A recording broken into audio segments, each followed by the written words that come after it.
Hello and welcome to Rando Tech Info and our first ever 5 in 5. 5 in 5 is a new series we are starting here on the channel where we will cover 5 topics, issues, or product features in under 5 minutes. Today we are covering the 5 best reasons to buy the Galaxy S21 Ultra as determined by me after over 2 full months of use. And since I've already wasted 25 seconds of this video telling you about this video, actually 5 of those seconds was probably the intro.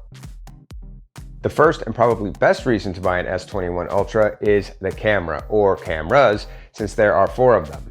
Now let's be honest, all flagships and even a lot of lower tier phones take good photos these days.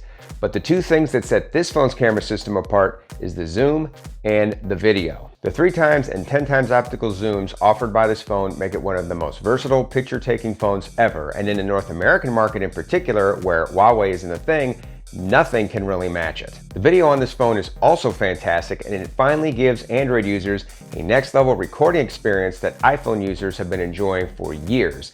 In fact, with this robust Pro Video mode, something the iPhone lacks, it could be argued that the Ultra even has some nice advantages over the iPhone, at least for the more serious videographers out there. Next, let's talk software. Over the years, One UI has become one of the most feature-rich and well-polished Android skins on the market.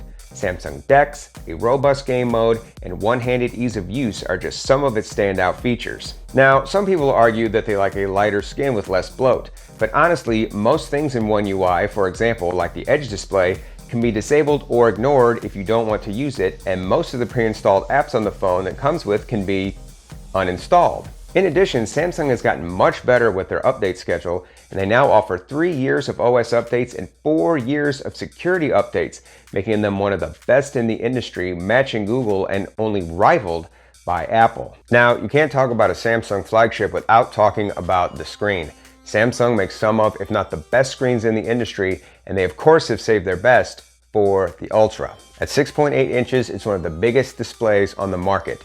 Its 1440p QHD plus resolution means it's sharp.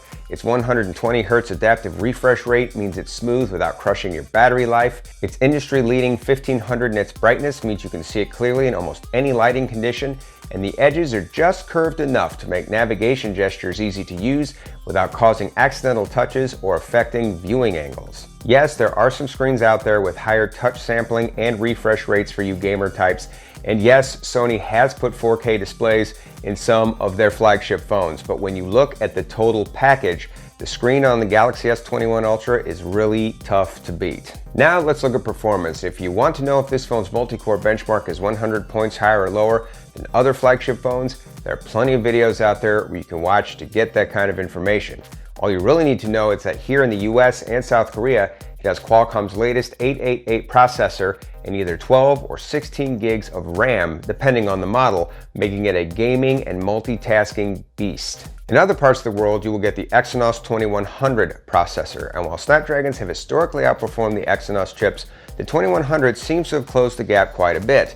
In either case, you are going to get a device that performs well, both now and into the future. Last but not least, the Ultra has S Pen support. Unfortunately, it doesn't have all the Bluetooth tricks that the pen can use with the Note series, but it can still point, click, and write, which makes it a useful tool, especially when trying to do more intricate things, like navigate non-mobile optimized websites or editing photos and videos. The other cool thing is you don't have to go out and drop $40 on the latest S Pen to take advantage of this functionality.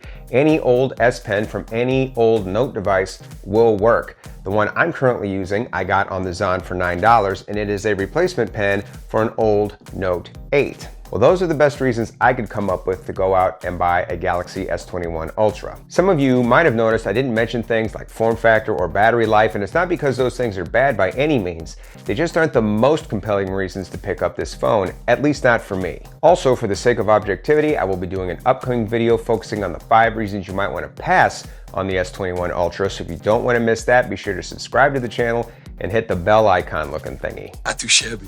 Well, we were able to keep the video under 5 minutes after all. I was kind of worried about that. As always, I hope you found the video useful. Thanks for watching, and until next time, this is